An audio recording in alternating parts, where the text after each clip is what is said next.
మొన్న గుంటూరులో ఇలాంటి ఘటనే జరిగిన నేపథ్యంలో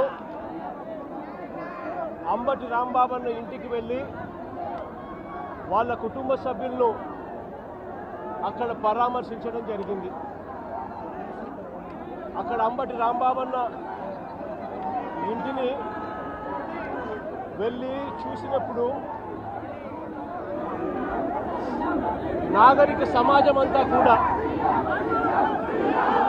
నిజంగా ఈ జంగల్ రాజును చూసి,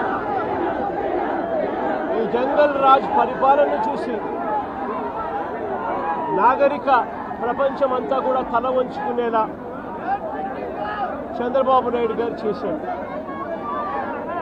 అక్కడ అంబటి రాంబాబన్న ఇంటి దగ్గరికి వెళ్ళినప్పుడు కూడా 5 కార్లను ధ్వంసం చేశారు, ఇంట్లో చొరబడ్డారు, అద్దాలను పగలగొట్టారు, ఇంట్లో ఆడవాళ్ళందరినీ కూడా దుర్భాషలాడారు. ఆఫీస్ పక్కనే ఉంది, పక్కనే ఉన్న ఆఫీసులోకి వెళ్ళారు, ఆఫీసును తగలబెట్టారు.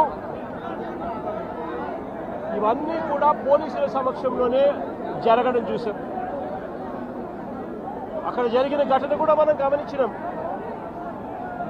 సాయంత్రం 4:30-5 గంటలకు మొదలు పెడితే అర్ధరాత్రి 1 గంట దాటిన తర్వాత కూడా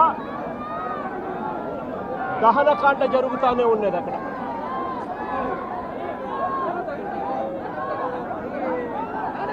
అక్కడ జరిగిన జంగల్ రాజ్ కార్యక్రమంలో భాగంగానే మళ్ళీ ఇక్కడ అంబటి రాంబాబన్న విషయంలో, ఇక్కడ మళ్ళీ జోగి రమేష్ విషయంలో కూడా